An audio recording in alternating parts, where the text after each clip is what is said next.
Hello guys, how are you? I'm Hardeep Singh. Welcome back to your own YouTube channel. IELTS updates and recent exams. For more updates related to recent IELTS exam writing test topics, listening, reading, practice test, and speaking, you can guesswork. Please, guys, participate in everyday listening and reading practice test to achieve your desired band score in your actual IELTS exam. Please hit the like and subscribe button. Press the bell icon for the upcoming notifications. Don't forget like, subscribe and share my YouTube channel and my Facebook page, IELTS updates and recent exams. Part 1. You will hear a telephone conversation between a receptionist and a woman making an inquiry about a photography course. First, you have some time to look at questions 1 to 4.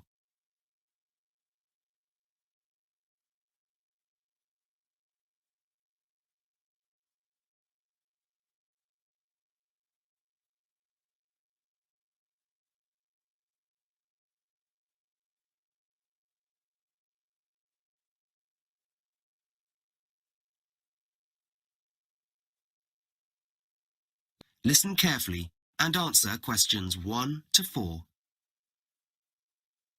Montrose School of Photography? Hi, I saw your advert in the paper this week about photography courses.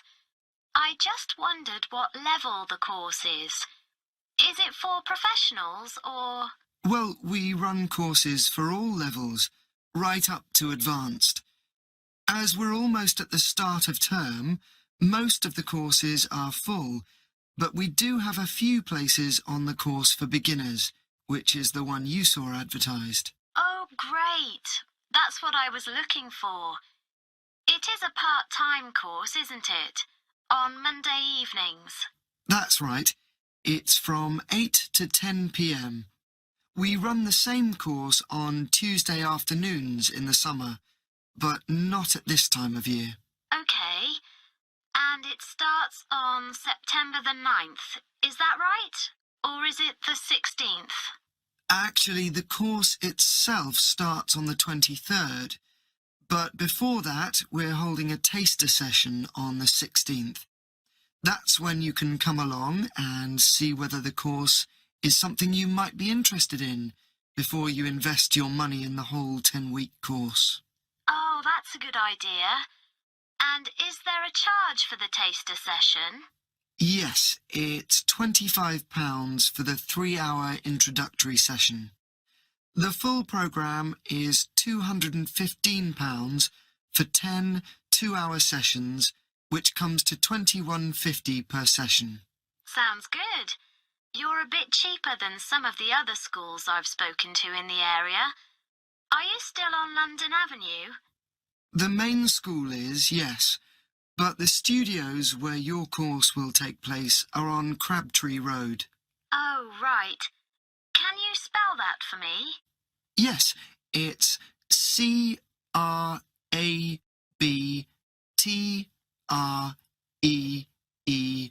Road. Before you hear the rest of the conversation, you have some time to look at questions 5 to 10.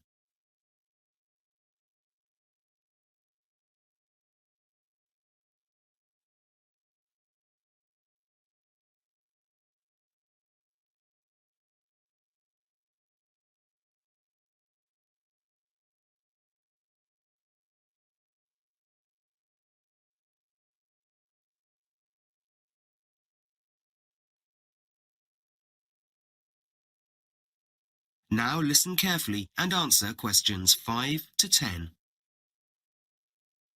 So, what topics does the course cover? I do have a camera, but to be honest, I just point and shoot without really thinking about it. I'd like to learn how to use my camera properly. Then my holiday photos will come out better. Yes, that's what most people say.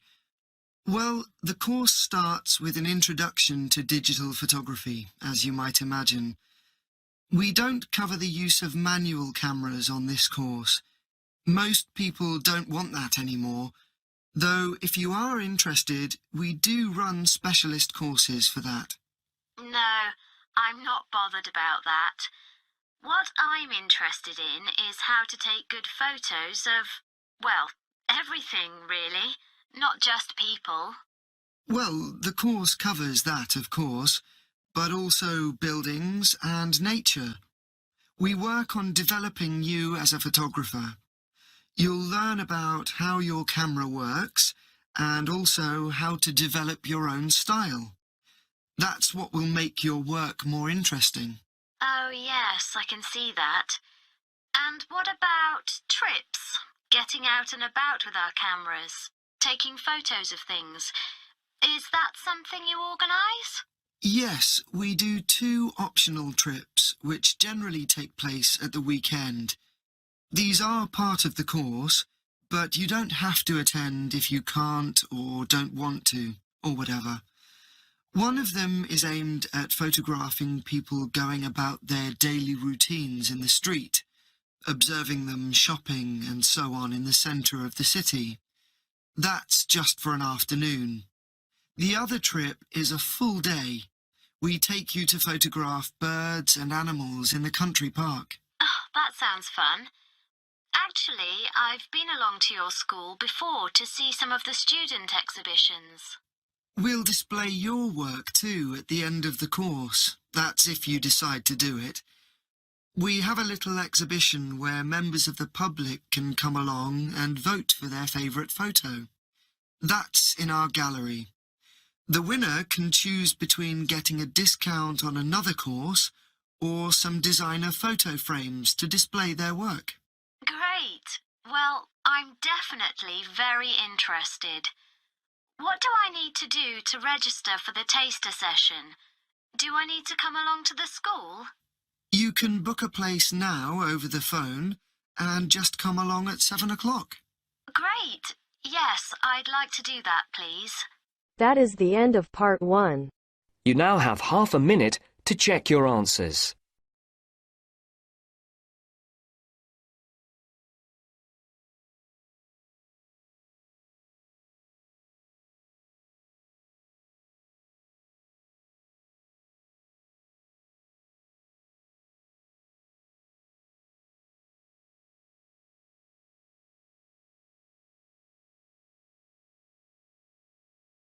Now turns to part 2. You will hear a human resources manager called Vanessa talking to new employees at a training day. First, you have some time to look at questions 11 to 16.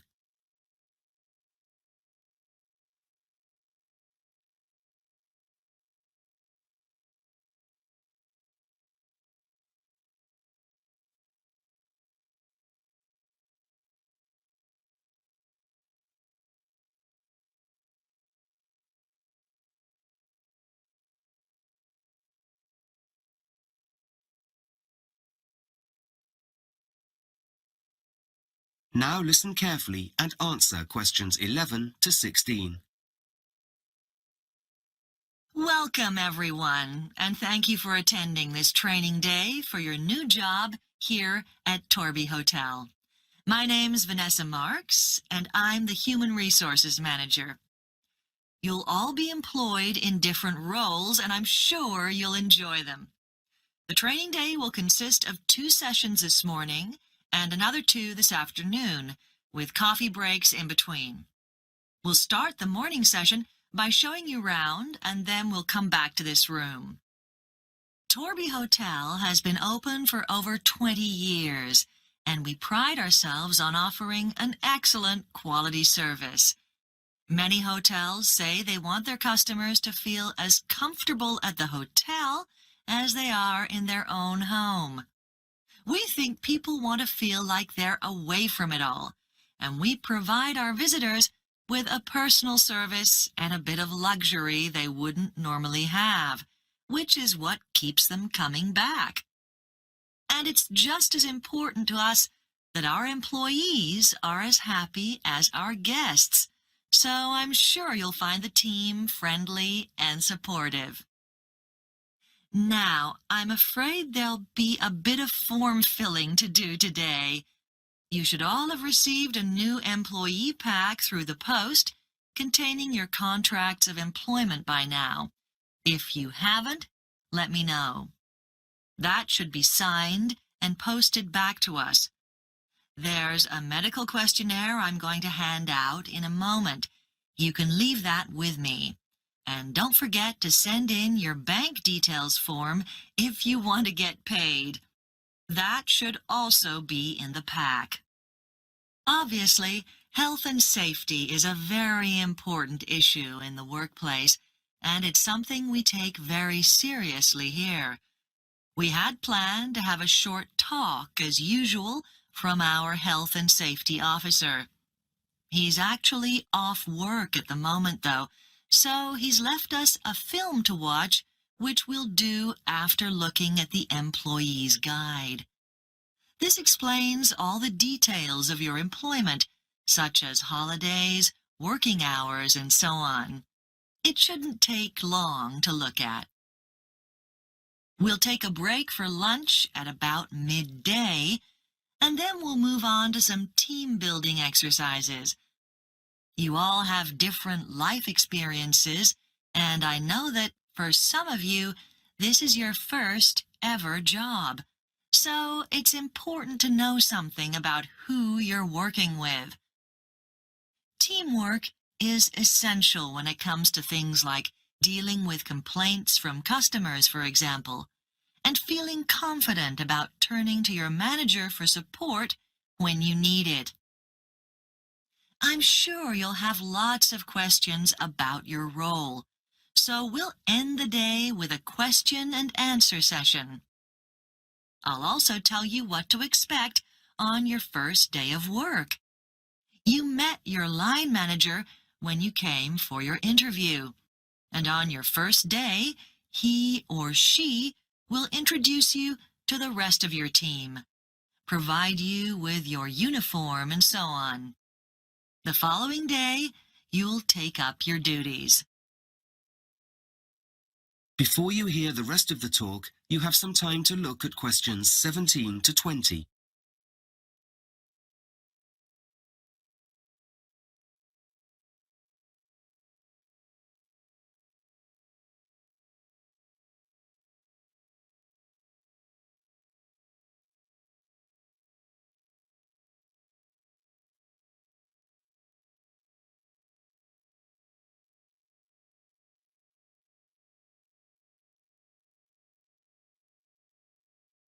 Now listen carefully and answer questions 17 to 20.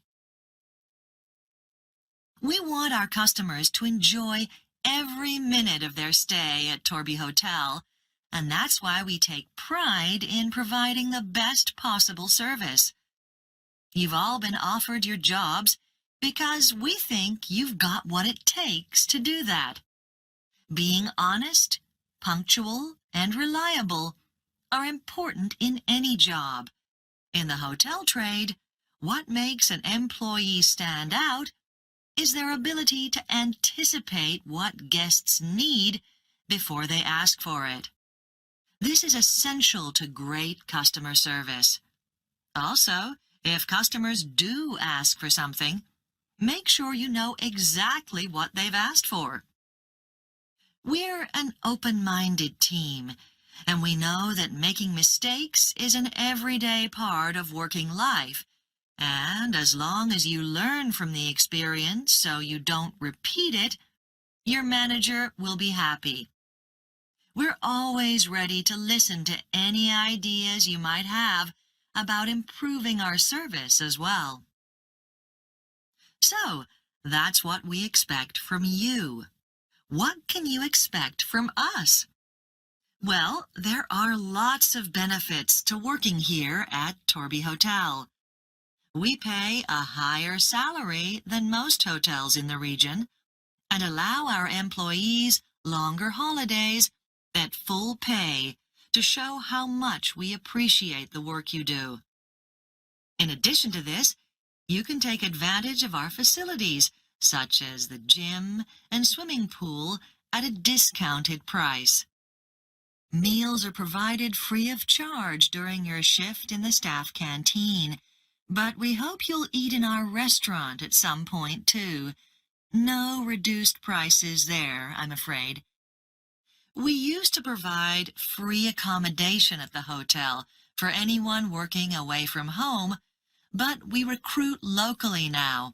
So instead, make sure you can get to work and home again easily and safely with our free staff bus. Okay, so if you want to ask any... That is the end of part 2. You now have half a minute to check your answers.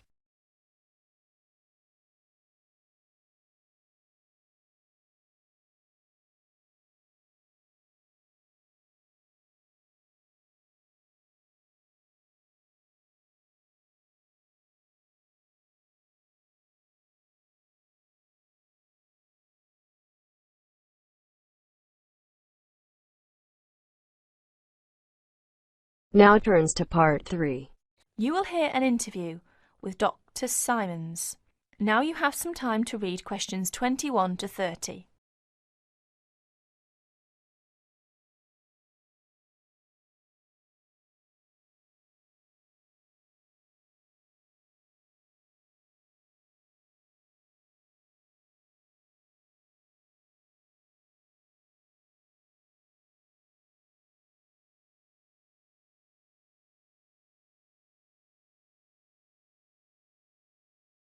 Well, as I said, there were 3 areas of interest, so perhaps we should take each in turn. Fine.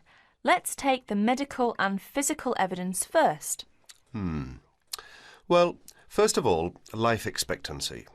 Although some very old individuals were encountered, the Ramesses is a case in point. He was probably over 90. It seemed the average Egyptian died rather young, from about 30 to 35 years old, on the whole. Although the nobility, as might be expected, tended to live longer. Some of them have been found to be 50 or 60 years old. Well, naturally, the older they got, the more medical problems were encountered. But some modern disorders have so far not been found. There is no evidence yet of any malignant tumours, for example, although the fact that most people studied were comparatively young could account for this. Another modern problem, dental decay, was also absent, probably due to the plain diet and absence of sugar. There was another problem with teeth caused by this diet. The stones on which their flour was ground caused a lot of grit to get into the bread, and this eroded the teeth, so much that many older people must have suffered greatly and could have been confined to a liquid diet.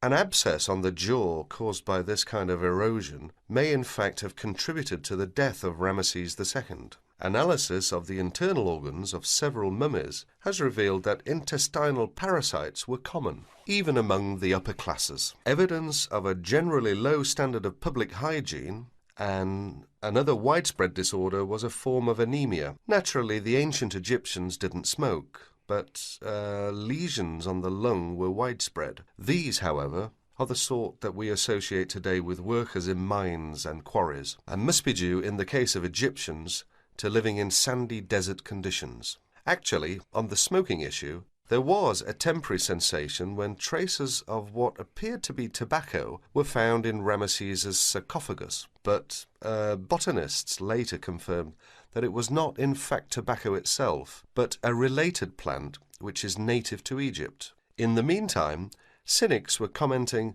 that it probably had come from the cigarette of some careless Egyptologist or museum attendant of the past. Ha! And what about their physical appearance? Well, what would you expect from seeing Egyptian art? They were light and slight in build. The average height for both men and women was about 1.60 meters, and studies of the skeletons from which the covering of flesh can be extrapolated suggest that they weighed much less in relation to their height than most modern people, from about 10 to 15 kilograms. Less than someone of a similar height today is the estimate. Now you have a chance to read questions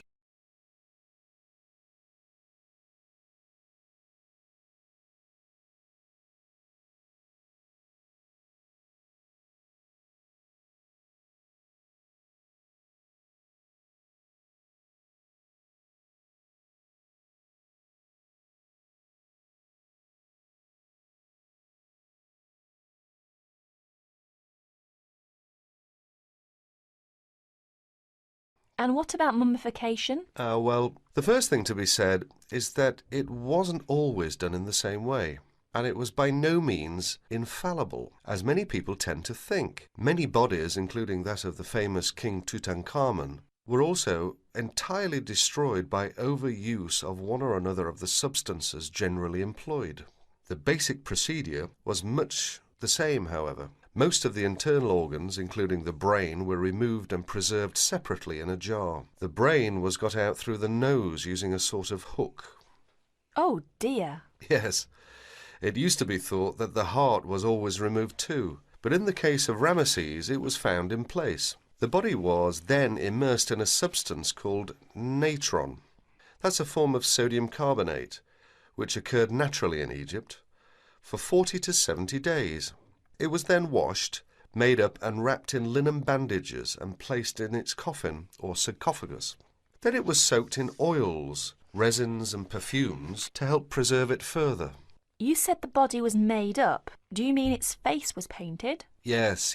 Ramesses was not only made up, they had to restructure his nose, which was damaged when they took out his brain. The investigators found that it had been stuffed with small animal bones and peppercorns of all things.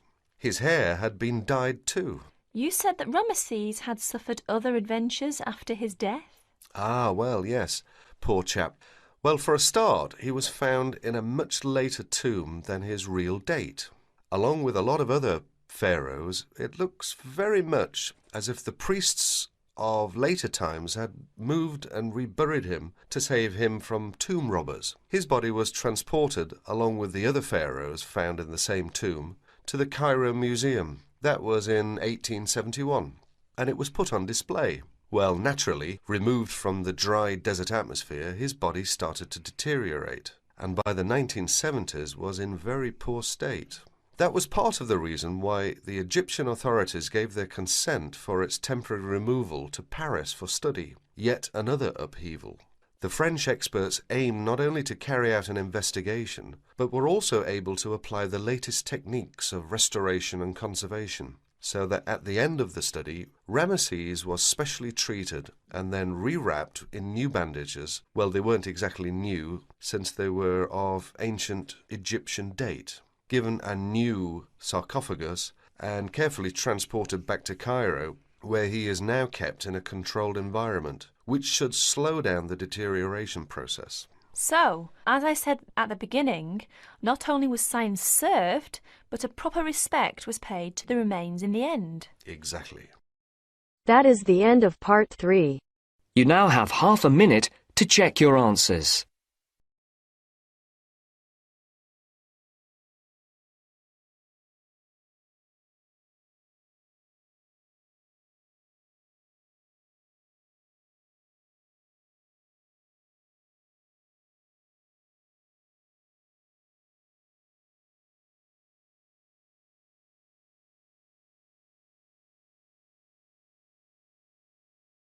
Now turns to part 4.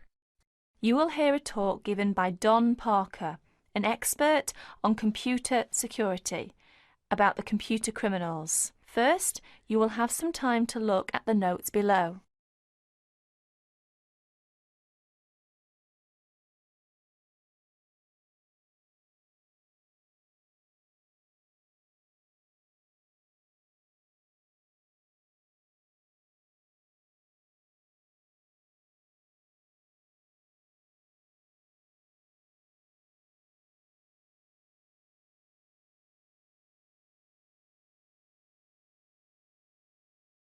Now listen to the talk. Hi there. As an expert on computer security, my job is to oversee and analyse the phenomenon in computer users. Computer has been commonplace in our daily life, make our life and work efficiently and lively. However, with the development of the computer technology, computer crime has come to arouse more people's attention. Now, in respect of this topic, I will present some of my view and studies. What kinds of people are perpetrating most of the information technology crime? According to my research, over 80% may be employees. The rest are outside users, hackers and crackers and professional criminals. It is amazing that employees amount for this large portion. Let us see them in detail. Employees. Employees are those with the skills, the knowledge, and the access to do bad things. Dishonest or disgruntled employees pose a far greater problem than most people have realized. To most supervisors and some experts, they worry that dishonest employees or outsiders can more easily intercept communications or steal company trade secrets. Workers may use information technology for personal profit or steal hardware or information to sell. They may also use it to seek revenge for real or imagined wrongs, such as being passed over for promotion. Sometimes they may use the technology simply to demonstrate to themselves that they have the power over people. This may have been the case with a Georgia printing company employee convicted of sabotaging the firm's computer system. As files mysteriously disappeared and the system randomly crashed, other workers became so frustrated and enraged that they quit. Outside users. Suppliers and clients may also gain access to companies' information technology and use it to commit crime. With both, this becomes more a possibility as electronic connections, such as electronic data interchange systems, become commonplace. Hackers and crackers. What are hackers? Hackers are people who gain unauthorized access to computer or telecommunications systems for the challenge or even the principle of it. Crackers also gain unauthorized access to information technology, but do so for malicious purposes. Crackers attempt to break into computers and deliberately obtain information for financial gain, to shut down hardware, pirate software, or destroy data. The tolerance for hackers as the benign explorer has decreased. Most communication systems administrators view any kind of unauthorized access as a threat, and they pursue the offenders vigorously. And educators also try to point out to students that university cannot provide an education for everybody if hacking continues. Professional criminals. Members of organized crime rings don't just steal information technology, they use it in a legal way as a business tool, but for illegal purposes. For instance, databases can be used to keep track of illegal gambling debts and stolen goods. Drug dealers have used pages as link to customers. Microcomputers, scanners, and printers can be used to forge checks, immigration papers, passports, and driver's licenses. Telecommunications can be used to transfer funds illegally. As information technology crime has become more sophisticated, in 1988, after the last widespread internet break-in, the US Department created the Computer Emergency Response Team, or CERT. Although it has no power to arrest or prosecute, CERT provides round-the-clock international information and security-related support services to users of the internet. Whenever it gets a report of an electronic snooper, whether on the internet or on a corporate email system, CERT stands ready to lend assistance. It counsels the party under attack, helps them thwart the intruder, and evaluates the system afterwards to protect against future break-ins. That is the end of part 4. You now have half a minute to check your answers. So guys, don't forget like, subscribe and share my YouTube channel and my Facebook page. IELTS updates and recent exams. For more updates related to recent IELTS exam writing test topics, listening, reading, practice test and speaking, you got guesswork. Please guys, participate in everyday new IELTS listening and reading practice tests to achieve your desired band score in your actual IELTS exam. For more IELTS material, visit my official website www.ieltsupdatesandrecentexams.com. The link is given below in the description. If you need PDF files of latest IELTS material, then please join my Telegram channel. So guys, please write your score below the comment section. Again, thanks for listening. God bless you all guys. Stay tuned, stay safe.